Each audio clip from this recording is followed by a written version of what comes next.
Okay, this is the marking system for the Cohort's classics or Cohort classics. These are inspired by the Arco playing cards.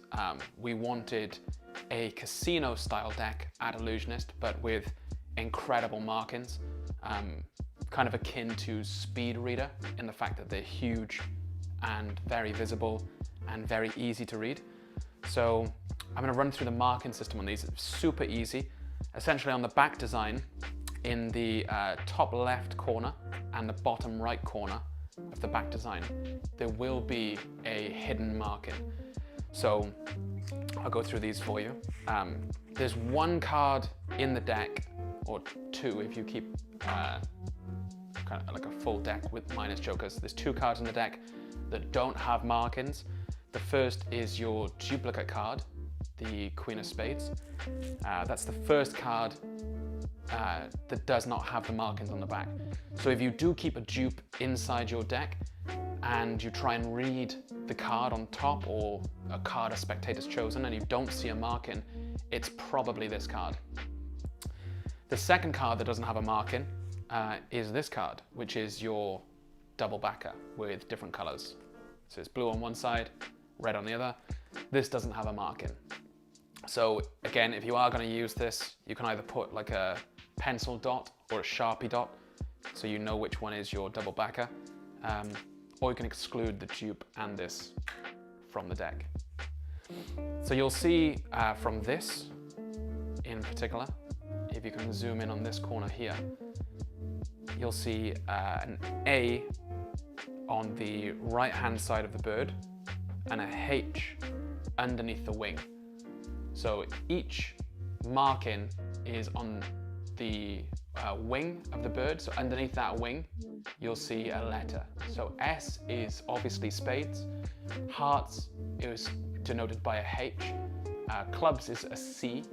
And diamonds is a D. And then on the right hand side of the bird, in the top left corner or bottom right corner, is the value. So that value is going to give you obviously an A for an ace, and you've got 2, 3, 4, 5, 6, 7, 8, 9. There's an X for 10, so the Roman numeral for 10, X, is used instead of 10, and for Jack, Queen, King, it's J, Q, and K.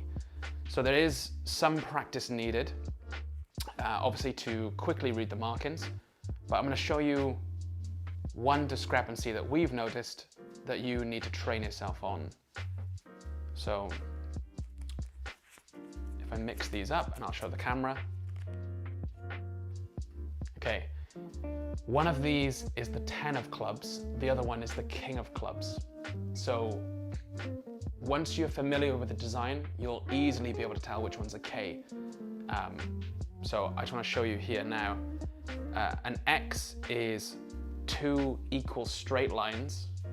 So it's this one's the 10. And in the top corner, you've got 2 equidistant lines perfectly cross-sected between each other. On the King, there's a smaller space at the top where the lines are apart. On the K, there's a smaller space than there is at the bottom. That's a very quick way to tell that's a K. The other way to tell, obviously, is there's a kind of straight line for the K, and there's 2 cross lines for the 10. So the K has kind of like this, and the 10 like this. So, you know, at a glance, I can tell from probably an arm's length the difference between those two. But that is one thing that, you know, we just want to make sure that you're not caught out on, especially, is the 10 and the King. So that's with every card. So I'm going to give you guys a test at home. I'll take out one card, and hopefully the camera can zoom in on this one. And you've got to decide now, knowing what you know about the marking system, whether you can see that marking from here. You've got to decide now what card that is. So I'm going to ask the cameraman behind the camera, Lloyd Barnes, if he can see that marking and tell me what card that is. 6 of diamonds. The 6 of diamonds. Give yourself a round of applause at home if you got that one correct. But if he can see it from all the way over there, and you know, I'll show you how far away he is. Like, I can't even hit him in the face. He's probably about 2 arms length away from me. So if you can see that, a 6 is here by the bird's beak. That's where the value is. And the suit is the D. It's underneath the wing there. Okay, so I'm going to test you guys again. I'm going to pull out a random card. So knowing what you know now, look for where the beak is. That'll tell you the value of the card.